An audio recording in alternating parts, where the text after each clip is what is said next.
तो बच्चों अभी ये जो सवाल है इसमें हमें प्रश्न 3 का ये जो तीसरा सवाल है m² + 2m + 9 = 0, इसमें हमें इस वर्ग समीकरण के मूल निश्चित करने हैं।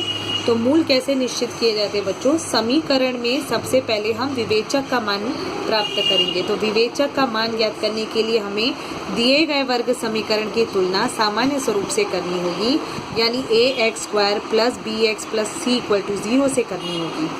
तो यहाँ पर a का मान बच्चों समीकरण में क्या दिखाई दे रहा है? m² के बगल में जो संख्या है 1, ये a का मान है, ठीक है। तो a का मान कितना है? 1 है, यानी 1 है, तो a बराबर 1 लिखा है। अब b के बदले में कौन सी संख्या दिखलाई दे रही है? 2, इसीलिए b बराबर 2 लिखा है। और c के बदले में हमें जो संख्या दिखाई दे रही है 9, इसलिए देखिए c बराबर 9 लिखा है। अब हम b² - 4ac का मान प्राप्त करेंगे। किस तरह से? b के बदले में हम रखेंगे 2 का वर्ग, ऋण 4, a के बदले में 1 और c के बदले में 9, ठीक है। इस तरह से करना है।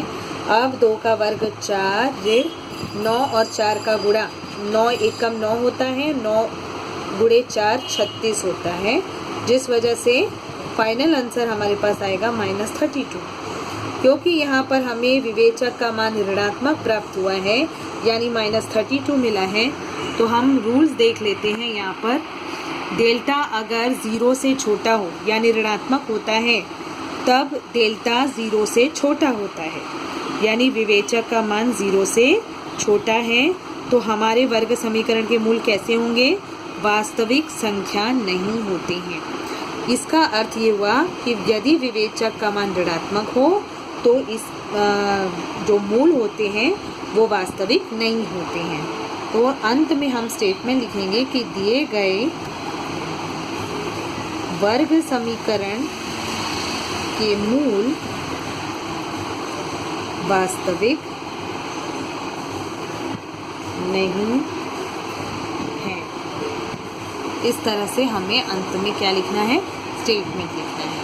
तो देखा ना बच्चों, विवेचक का मान निकालकर हमें नियमों के आधार पर मूल की निश्चिति करनी होती है, इस तरह से।